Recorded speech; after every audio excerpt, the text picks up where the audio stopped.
Aujourd'hui, les grandes villes, les métropoles sont des lieux où s'invente l'avenir, s'invente la nouvelle économie. Et la nouvelle économie, c'est quoi? C'est la transition énergétique, c'est la révolution numérique, c'est toutes les nouvelles façons de travailler, d'habiter, de commercer. Et tout cela, si vous voulez, c'est quelque chose qui est concentré en quelque sorte dans ce qu'on appelle l'écosystème de l'innovation. L'écosystème de l'innovation, c'est plus large que l'ensemble des startups dans une ville. C'est bien sûr l'ensemble des startups, des lieux où elles travaillent et où elles s'expriment, les incubateurs, les accélérateurs, les plateformes d'innovation, mais c'est aussi les laboratoires de recherche. Et puis, c'est les entreprises petites, moyennes et grandes qui s'ouvrent de plus en plus à cet écosystème de l'innovation et qui participent de ces plateformes d'innovation ouvertes. Et la ville, la municipalité, elle joue un rôle à la fois de facilitateur et de plateforme. Elle permet aux gens de se rencontrer, de travailler ensemble, elle trouve des lieux, elle invente des dispositifs qui permettent à tout le monde de pouvoir coopérer. C'est l'économie collaborative, c'est l'économie du partage, c'est l'économie circulaire qui sont des enjeux fondamentaux et qui jouent un rôle très très important dans la révolution numérique que nous vivons aujourd'hui. Alors, qu'est-ce que c'est que Futur en scène dans cet environnement, dans cet écosystème? C'est le moment où tout cela apparaît au grand jour et se donne à voir au grand public, c'est-à-dire ça permet aux gens justement de voir ce qu'est l'économie de demain, ce qu'est l'économie collaborative et ce que sont les nouveaux outils numériques qui leur permettent de changer de mode de vie.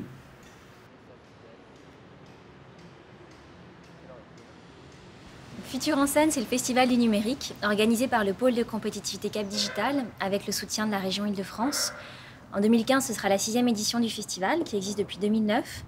Et l'ambition de ce grand rassemblement des innovateurs et du grand public est de faire connaître les dernières innovations numériques, à la fois dans le domaine de la santé, de l'éducation, du tourisme ou encore du commerce, et aussi d'offrir une vitrine à toutes les entreprises innovantes basées en Île-de-France.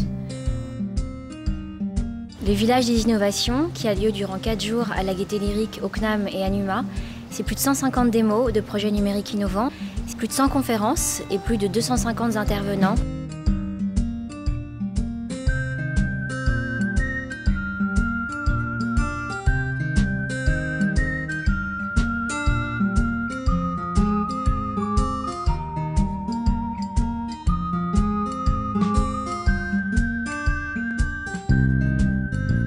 En 2015, pour sa 6e édition, Futur en scène a décidé de remettre de l'humain dans la technologie. Et c'est Éric Scherer, directeur de la prospective chez France Télévisions et curateur de cette édition, qui se charge d'animer les débats autour de ce sujet. Bonjour et bienvenue dans le monde qui vient, bienvenue à Futur en scène où on va essayer pendant ces quelques jours d'entrevoir ce futur proche. Ce futur dominé aujourd'hui par le numérique, par Internet, par les robots, demain par l'intelligence artificielle. Des sujets qui peuvent être enthousiasmants et puis qui peuvent inquiéter d'autres. C'est pour ça que cette année, on a essayé de réintégrer l'humain, de réintégrer l'homme dans la technologie et d'aborder tout un tas de sujets, de questions qui se posent aujourd'hui. À commencer par l'exécutif, à commencer par les gouvernements, à commencer par les parlements. Est-ce que les politiques publiques qui sont envisagées, qui sont déjà mises en place, est-ce qu'elles répondent à ces enjeux? Est-ce qu'elles sont, en d'autres termes, à la hauteur? Est-ce que les hommes et les femmes qui dirigent le pays au niveau exécutif, législatif, mais aussi dans les médias et dans l'éducation, sont à la hauteur des enjeux? Dans l'exécutif, on peut en douter quand on voit que les présidents de la République, en tout cas les plus récents, n'ont même pas d'ordinateur sur leur bureau. Ce sont des questions qu'on posera à des responsables du monde politique français, mais aussi international, à des responsables du monde éducatif qui éduquent les enfants pour se préparer au monde de demain et à des gens qui travaillent sur la ville de demain. Et quand on pense à la vie connectée, forcément, on pense aux jeunes sans arrêt connectés. C'est bien simple, s'ils ne sont pas connectés, c'est qu'ils dorment. Alors comment faire? Est-ce qu'il faut, comme en Chine, se réserver des lignes spécialisées sur les trottoirs pour que les gens évitent de se rentrer dedans quand ils regardent sur leur smartphone? Est-ce qu'il faut se déconnecter quelques jours, quelques semaines? Est-ce qu'il faut se mettre à la méditation? En fait, on va essayer de réfléchir à voir ce que peut être une nouvelle hygiène de vie numérique dans cette vie connectée 24/7, avec des spécialistes de la méditation, avec des spécialistes de cette nouvelle vie numérique connectée, qui partageront avec nous des expériences, des best practices, le meilleur moyen de profiter pleinement de cette vie connectée sans être totalement addictif à nos connexions. L'une des autres préoccupations, grande question qui arrive devant nous, c'est lié au monde du travail. Et bizarrement, on en parle assez peu. Elle est liée à l'arrivée des robots, à l'arrivée extraordinaire de l'intelligence artificielle, qui est en mesure, grâce à des machines surpuissantes reliées entre elles, qui sont tout le temps en train d'apprendre, de faire un nombre croissant de tâches qui étaient jusqu'ici réservées aux hommes. Alors, si les robots, si les machines prennent de plus en plus d'emplois, des centaines de milliers, probablement des millions dans les années qui viennent, quelle va être la place réservée à l'homme? Quelles seront les tâches, les emplois qui seront désormais les nôtres? Qu'est-ce qu'on fera du temps retrouvé et comment payer finalement les gens qui n'auront plus ces emplois? Et connaissez-vous Uber, bien sûr, mais qui est-ce qui aurait dit il y a 3 ans que l'iPhone allait tuer les taxis? Personne, en tout cas pas nous. Ces plateformes qui sont en train d'émerger, d'arriver, de dominer l'économie, on va essayer de regarder un petit peu plus près comment des organisations à la croissance exponentielle sont en train de chahuter, de bouleverser bien d'autres secteurs que les taxis. On le fera avec des économistes, des spécialistes des plateformes, de ce nouveau type d'économie. On le fera aussi avec des patrons de ces nouvelles plateformes du numérique et du web, à l'étranger, mais aussi des plateformes françaises. Et comment ne pas parler du climat, cet énorme défi qui est là aussi devant nous, à quelques mois de la grande conférence qui se tiendra à Paris, la COP21, en décembre. Le climat qu'on abordera par les villes, par les grandes villes justement, parce qu'au-delà des États qui vont signer, nous l'espérons, l'accord à Paris à la fin de l'année, ce sont les grandes villes qui sont en train de prendre le relais des initiatives les plus spectaculaires pour répondre au réchauffement climatique. Nous aurons donc des spécialistes, des experts de la transformation de la ville par rapport à ce défi climatique absolument gigantesque. Et puis bien sûr parler, pour finir, de notre alimentation, une alimentation qui doit être responsable, qui souvent, de plus en plus en tout cas, s'élabore, s'étudie à l'intérieur même des villes, justement. Une alimentation qui est l'un des grands défis des années qui viennent. Comment nourrir de manière responsable les 9 milliards d'habitants de la planète? D'ici quelques années, nous aurons des spécialistes de la nutrition venus d'Europe, mais aussi du monde entier pour répondre à cette question.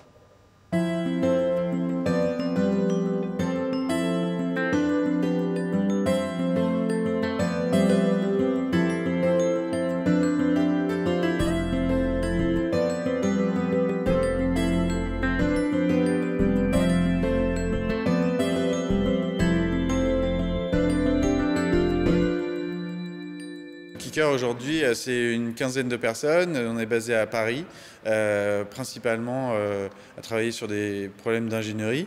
Et on essaye de réfléchir à une nouvelle maison, avec des objets complètement différents et la technologie dans la maison telle qu'elle sera demain. Et donc on a créé un produit qui est un robot ordinateur qui en fait combine toutes ces fonctionnalités qu'on utilise en termes de technologie dans la maison, c'est-à-dire un écran qui projette, des enceintes intégrées au produit, une caméra pour communiquer et puis voir ce qui se passe aussi chez soi à distance, et puis plein de capteurs pour avoir des informations sur la maison, comme la température, la qualité de l'air, la luminosité, etc.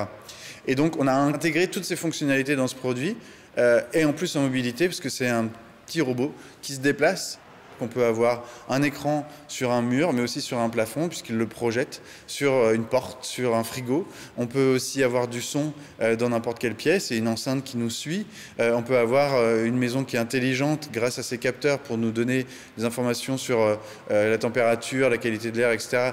dans n'importe quelle pièce de manière très libre et très simple, dans un seul objet du coup qui est sans fil et qu'on contrôle chez soi, mais aussi à distance. Donc on peut communiquer avec sa maison depuis n'importe où dans le monde. Et la mission de Kicker, c'est de vraiment simplifier la technologie dans la maison et du coup de créer le premier ordinateur qui est par définition collectif. Là, on a voulu imaginer un objet pour le groupe, pour la famille, pour que ce soit vraiment tout pensé et réfléchi à la base. Futur en scène, pour nous, c'est une rencontre avec le public, avec le monde au global, les curieux, les grands, les jeunes, et vraiment d'essayer de comprendre aussi ce que les gens vont pouvoir retrouver dans le produit, est-ce que ça leur parle, leur plaît, est-ce qu'ils vont adhérer au concept.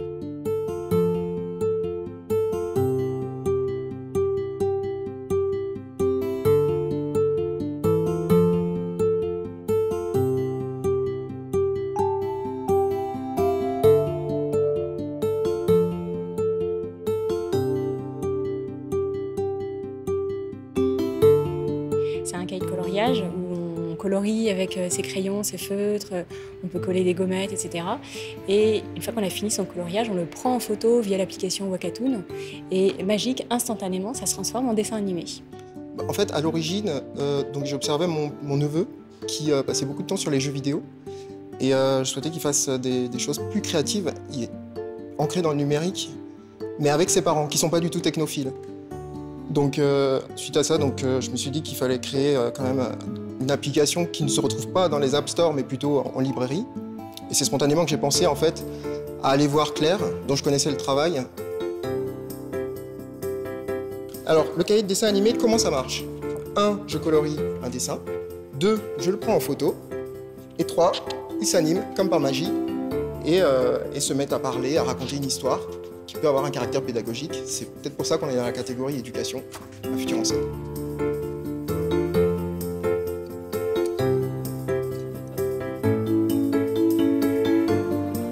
Alors à Futur en scène, il y a plein d'objets innovants utilisant le numérique.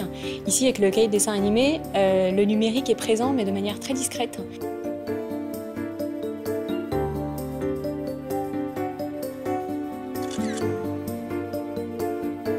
C'est à la Gaîté Lyrique qu'on a fait le lancement du cahier de dessin animé. Donc voilà, tout concorde pour que cette association papier et numérique trouve sa place dans ce festival populaire. Et on espère du coup à cette occasion le montrer à un maximum de monde parce qu'il est très accessible. Et hop, play, go. Oh, mais je peux bouger. Waouh! Hé, tu me reconnais toi? C'est toi qui m'as colorié. Hé, je suis trop bien habillée. Ouh, mais c'est tout blanc ici. Elle est où la couleur, la maison? Nous sommes Ruben et Nancy du collectif 14 et nous sommes ici pour vous parler du projet Matryoshka que nous avons développé ensemble à l'occasion du concours Visa Buenos Aires qui était organisé par les Ateliers de Paris et pour lequel nous avons eu la chance d'être lauréats.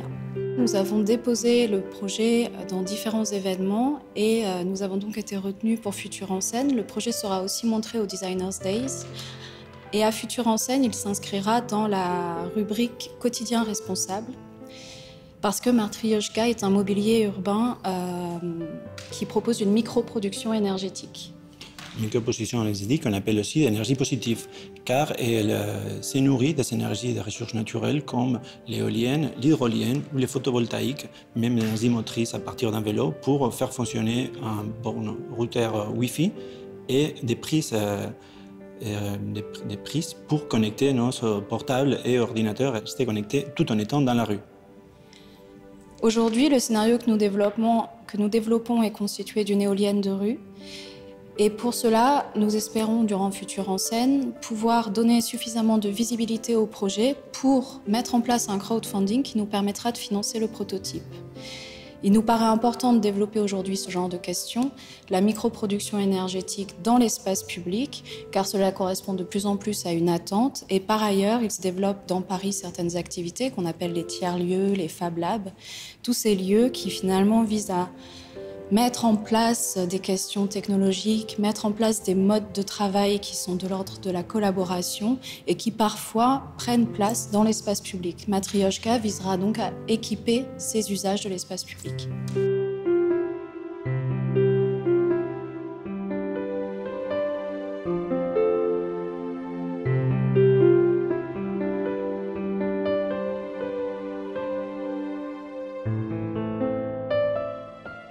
BioSerenity est une société installée au sein de l'Institut du cerveau et de la moelle épinière qui développe des dispositifs de diagnostic médical, notamment en neurologie.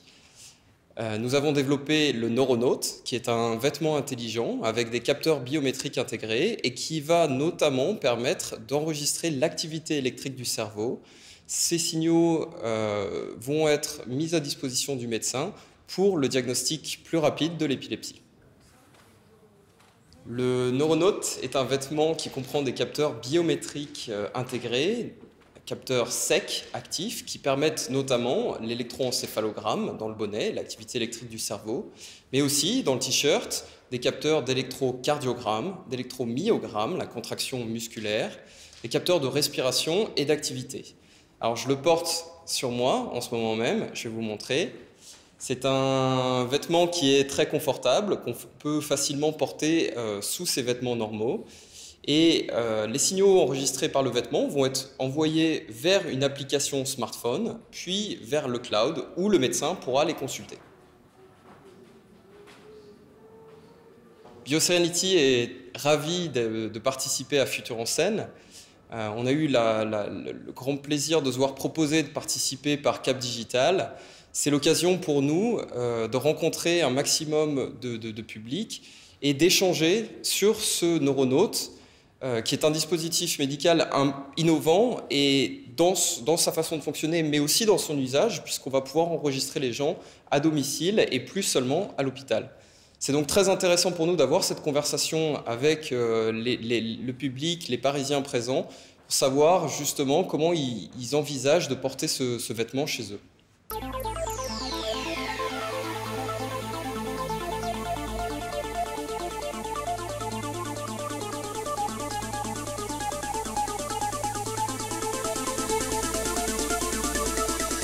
Bonjour, je suis Jimmy Rico de Tangible Display.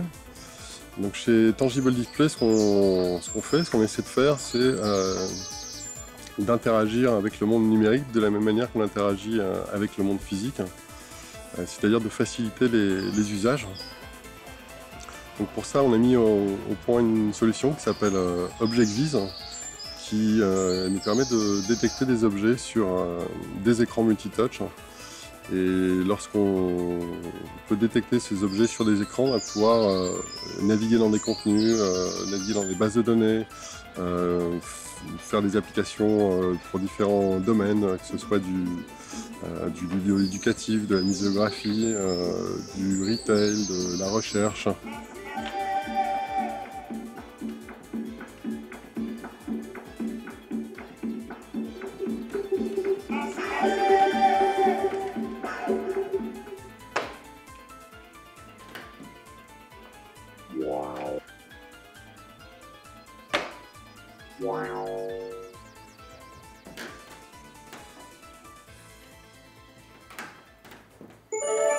Au Futur en scène 2015, on est très content d'y participer, puisque pour nous ce sera une grande opportunité de présenter ce qu'on fait à la fois au grand public et aux professionnels.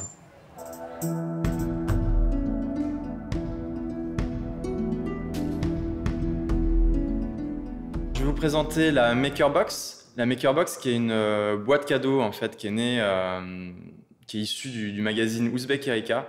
En fait, Ouzbek Erika, c'est un magazine qui a vocation à explorer le futur. Et parmi les thématiques qu'on aborde au travers de ce magazine, il y a la question de la fabrication personnelle. Donc on entend beaucoup parler de fabrication, notamment depuis quelques années avec ce qu'on appelle les Fab Labs, ces ateliers de quartier donc, qui sont nés à la fin des années 90 aux États-Unis. et qui compte aujourd'hui, donc on trouve plus d'une 50aine de ces ateliers en France et un peu plus de 400 dans le monde. Donc avec Ouzbek Erika, on a voulu proposer la Makerbox pour soutenir ces ateliers de fabrication et proposer à tout à chacun de venir y fabriquer du mobilier, du luminaire ou encore brasser sa propre bière ou pourquoi pas fabriquer un drone. Donc aujourd'hui, on va vous présenter l'un de ces ateliers, il s'appelle The Fab Family et on va vous faire une démonstration de ce que vous pourrez trouver en octobre dans l'une des Makerbox.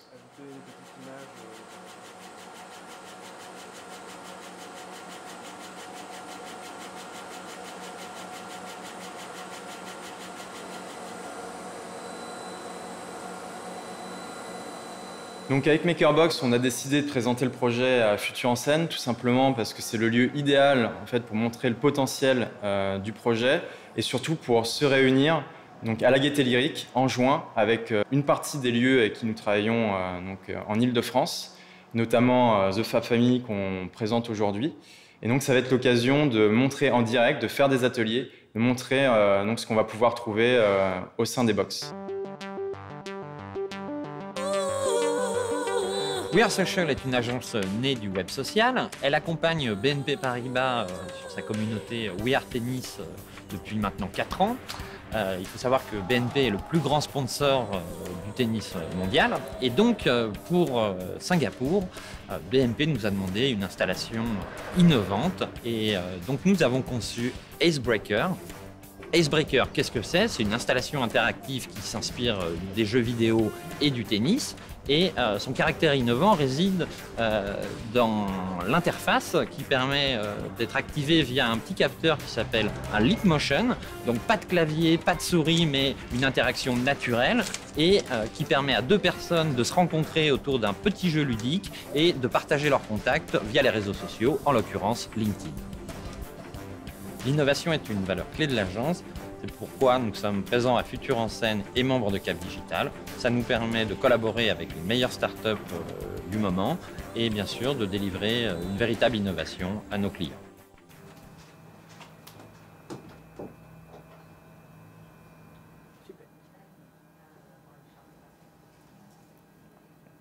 H4D est une société spécialisée en télémédecine et qui propose une nouvelle génération de solutions de santé. Au cœur de ces solutions de santé, il y a la consultation qui est en fait une cabine de télémédecine qui est un dispositif médical professionnel dédié aux patients et aux médecins, grâce auquel le médecin peut prendre en charge à distance toute une population avec des outils professionnels. Évidemment, la prise en charge à distance, ça s'appelle de la télémédecine. Il y a différentes modalités, que ce soit de la télésurveillance, donc c'est une sorte de check-up qui est offert aux patients, ou bien une véritable téléconsultation. Tout ceci est évidemment intégré dans un écosystème préexistant, extrêmement précis et régi par une réglementation stricte et la loi. Et nous intervenons au-delà de la partie technique en formation des médecins régulateurs, mais aussi des médecins qui vont prendre en charge les patients à distance. Cet écosystème comprend donc une partie technique et une partie service. Aujourd'hui, au-delà de la cabine, ce que l'on propose, c'est réellement une réponse à la désertification médicale pour tout ce qui est les campagnes et les zones isolées. Mais la consultation s'intègre aussi dans un ensemble de services dédiés aux personnes âgées, que ce soit dans les maisons de retraite ou les résidences seniors pour tout ce qui est prise en charge de la prévention et du suivi de pathologies chroniques, mais aussi dans des établissements de soins comme les hôpitaux et les cliniques, en améliorant le parcours santé dans des urgences ou dans des services hospitaliers. La consultation, de manière un petit peu plus conceptuelle, peut prendre place dans d'autres espaces et dans le cadre notamment de projets ville-santé, où notre vocation est clairement de faire le lien entre la médecine de ville et la médecine hospitalière en proposant des parcours innovants dans la ville, dédiés aux étudiants, aux populations jeunes ou aux populations plus âgées. Et nous aurons une offre complètement ciblée pour les entreprises, notamment, et des populations bien précises, toujours en lien avec les médecins traitants au sein des villes. Très bien, ne bougez plus.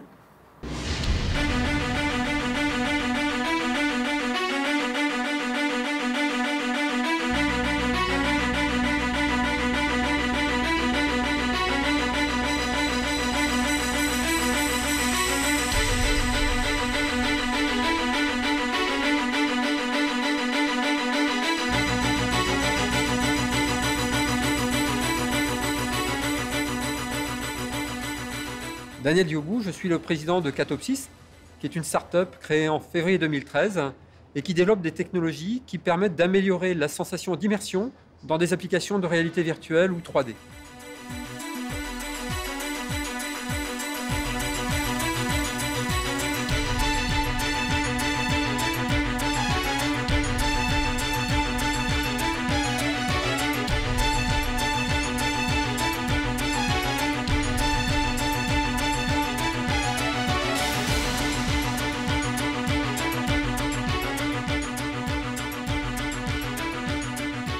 Jusqu'à présent, nous étions visiteurs de Futur en Scène et cette année, nous avons le plaisir d'être exposants pour la première fois.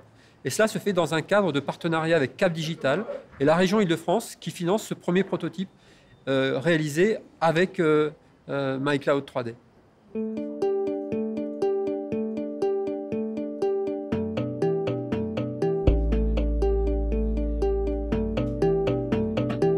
Je suis président donc de la société Interaction Healthcare. Interaction Healthcare est une société qui est spécialisée dans le domaine de la e-santé. Notre métier est de concevoir et d'imaginer des applications numériques à destination des patients et des problèmes de santé. Notre rôle aujourd'hui est de concevoir donc ces applications en utilisant notamment des ressorts du jeu vidéo qu'on appelle le serious game ou la gamification. Nous avons fin 2014 passé le cap des 14 000 professionnels de santé qui sont formés avec ces outils dans le monde entier. Et dans le cadre donc, de Futur en Scène, nous avons l'objectif de présenter Patient Genesis. Patient Genesis étant un projet collaboratif que nous menons avec plusieurs partenaires, le CNRS, également Vidal, le CHU d'Angers, Voxygène et puis bien sûr Interaction Healthcare en tant que chef de file. L'objectif de ce projet est bien de former l'ensemble des problèmes de santé avec la simulation numérique, donc le ressort de la 3D, ce qui s'est fait notamment il y a une quarantaine d'années dans le domaine de l'aviation. Eh bien, nous avons l'ambition de le faire auprès des médecins. Patient Genesis va permettre de faire des formations où, en tant que médecin, je suis face à mon patient et je vais dialoguer avec lui et je vais lui faire toutes les étapes d'une consultation médicale. Alors, je vais consulter déjà son dossier médical. Je vais voir s'il y a par exemple un courrier qui m'a été envoyé. Je vais prendre toutes les informations sur son profil. Je vais voir le motif de la consultation, l'histoire de sa maladie, ses antécédents médicaux. Je vais ensuite rentrer dans toutes les étapes qu'il va y avoir pour la consultation. Je vais pouvoir lui faire passer un examen clinique. Donc là, j'ai mon patient qui est allongé et j'ai différentes zones sur lesquelles je vais pouvoir voir quels sont les résultats de son examen pour ces différentes zones. Donc là, par exemple, je vais sur son foie, je vais voir l'examen de palpation du foie et je vois que son examen est normal, qu'il n'a pas de circulation collatérale. Je peux aussi voir des résultats d'examens, par exemple radiographiques.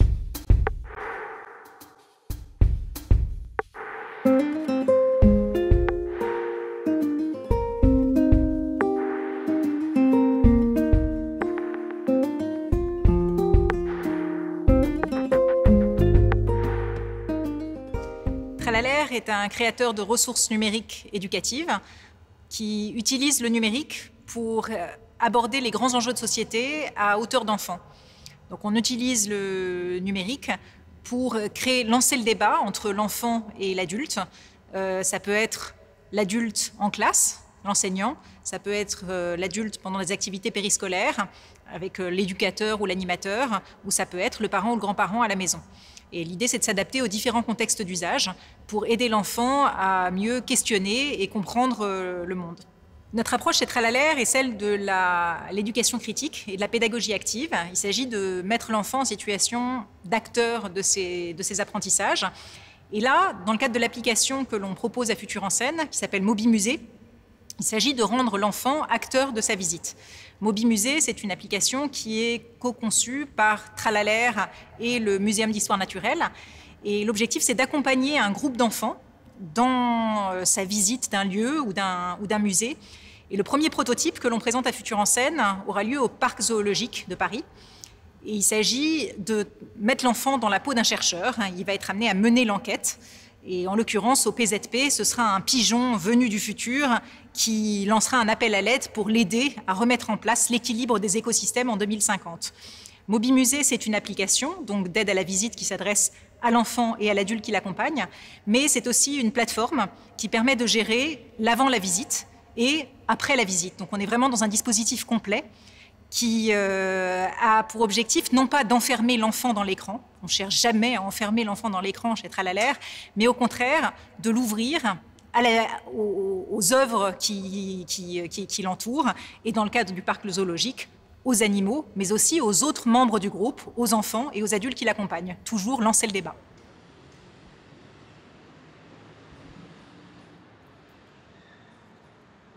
Bonjour, donc je m'appelle Julien Morin, je suis le porteur du projet Urban Potager. L'Urban Potager, en fait, c'est un potager d'intérieur automatisé, dédié en fait à toutes les personnes habitant en ville et n'ayant pas accès à une terrasse, un balcon ou un jardin. C'est un projet en fait qui vient d'une expérience personnelle, et l'idée de l'Urban Potager, c'est justement de favoriser en fait le développement de petits potagers, quelle que soit sa situation géographique, que vous ayez accès à une terrasse, un balcon ou un jardin. Nous, on essaie de répondre en fait à ces problématiques-là, donc de pouvoir posséder un petit potager, même si vous habitez en appartement, en ville, avec des toutes petites surfaces. L'Urban Potager est un projet open source, open hardware, développé avec des composants open source, comme Arduino, le microcontrôleur, ainsi que différents composants, comme des relais ou un écran LCD, une alimentation. L'idée, c'est de proposer à tout le monde la possibilité de faire son propre potager. Et pour cela, nous avons développé une carte en open source et en open hardware pour que tout le monde puisse créer son propre potager. Donc je vais participer à Futur en Scène 2015. L'objectif, en fait, c'était de présenter surtout cette solution au grand public. On a déjà fait un tour à la Foire internationale de Shenzhen en décembre dernier. On a présenté ce projet donc au Makers Village, qui a reçu plutôt un très très bon succès. Et l'idée, c'était de présenter un petit peu ce qui était possible de faire dans ce domaine-là, du jardinage d'intérieur et de la culture d'intérieur au niveau de la France. C'est un domaine qui est très connu aux US et en Asie, et moins connu en France. Donc l'idée, c'était de présenter un petit peu le résultat de nos travaux à tous les Français. Et donc Futur en Scène était l'événement parfait pour présenter ça.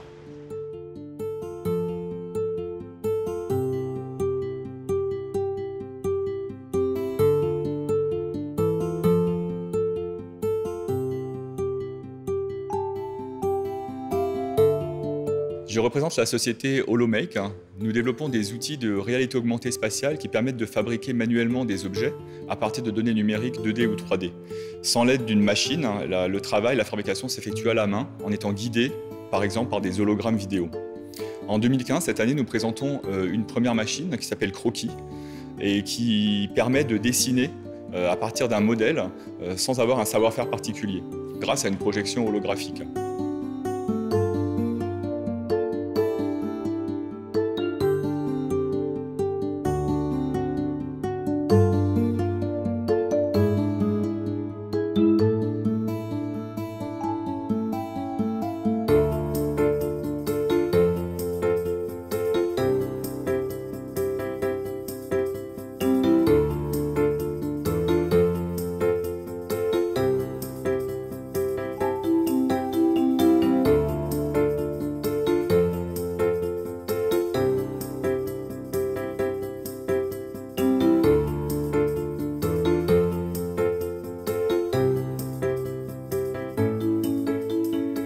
Présent à Futur en Scène, c'est l'occasion pour nous de faire essayer cette machine à un très large public et de collecter un maximum de retours d'expérience sur son utilisation.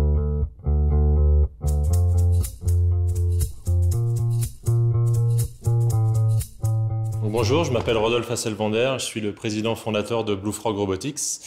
Et c'est assez sympa d'être là parce que Blue Frog Robotics, c'est une spin-off d'un laboratoire de recherche que je dirigeais en fait, et qui a développé pendant de nombreuses années des robots d'exploration, un petit peu comme ceux qu'on voit autour de nous ici, donc c'est assez sympa. Et donc Blue Frog Robotics développe et commercialise des robots d'assistance et de divertissement, donc pour le grand public, à la fois les familles, les enfants, les seniors, et surtout dans une logique de coût accessible. Et c'est ce qui nous a amené à développer Buddy, donc le premier robot compagnon accessible à tous, qui est à la fois évolutif, qui propose de réels services pour tous, et qui donc est à un tarif accessible à tous, puisqu'on a un objectif de moins de 1 000 €. Je sais faire plein de choses, je vais te montrer. Je sais détecter des visages devant moi. Regarde. Montre-moi à quoi tu ressembles.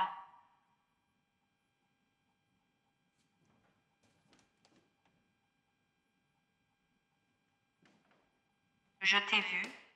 Donc on a eu la chance d'être choisi par Futur en Scène pour pouvoir présenter en avant-première notre robot Buddy, nouvelle version, qui coïncide en fait avec notre campagne de crowdfunding sur Kickstarter qui sera lancée fin mai. Et donc tout le monde pourra venir le voir concrètement durant le salon mi-juin.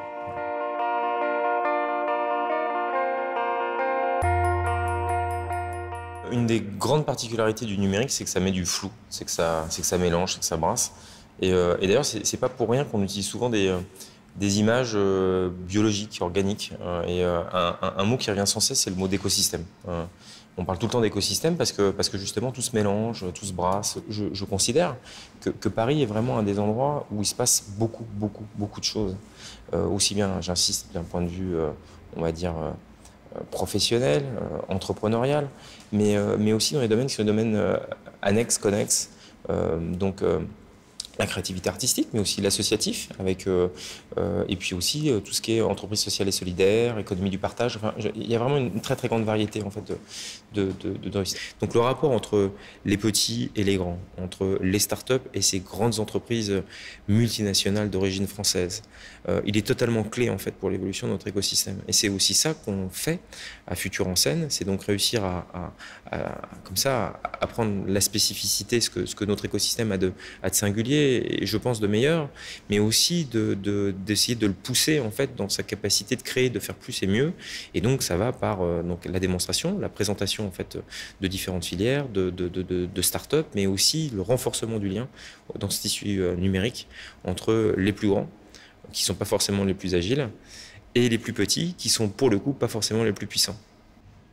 Moi, je suis créateur d'entreprise, je suis entrepreneur, je suis président en fait, d'un pôle de compétitivité et de transformation numérique. Donc, je viens du monde de l'entreprise. Et ce projet de Futur en Scène qu'on porte depuis 2009, il est totalement essentiel pour nous dans des valeurs qui ne sont justement pas que des valeurs professionnelles.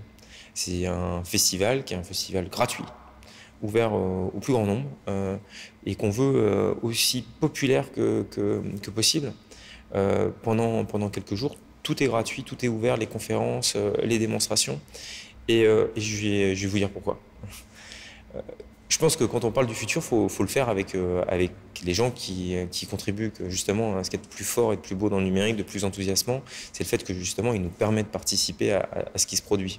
Il permet de nous engager. Donc, le rendre accessible, l'expliquer, le montrer, c'est la meilleure façon de le préparer et de l'accélérer. Parce que il est possible qu'on ait un peu de retard à certains moments sur certains sujets, et la seule façon de le récupérer, c'est justement en demandant à des enfants, à des jeunes, de s'intéresser à nos projets, de s'intéresser à nos filières, d'avoir, j'espère, c'est toute génération, des nouvelles générations, d'avoir de meilleures idées que nous, de faire beaucoup mieux ensuite. Et c'est ce continuum qu'on a envie d'initier. Et c'est pour ça qu'on cherche à accueillir pas uniquement des professionnels pour en faire un événement entre soi, parce que c'est pas du tout ce qu'on souhaite. Ce qu'on souhaite, c'est l'ouvrir et faire en sorte justement que on ait l'occasion de voir des artistes, mais aussi évidemment des start-upers, des patrons de grandes entreprises, des ministres, il y en aura beaucoup, et aussi des enfants, des parents avec des poussettes, parce que j'espère que le futur ressemblera à ça.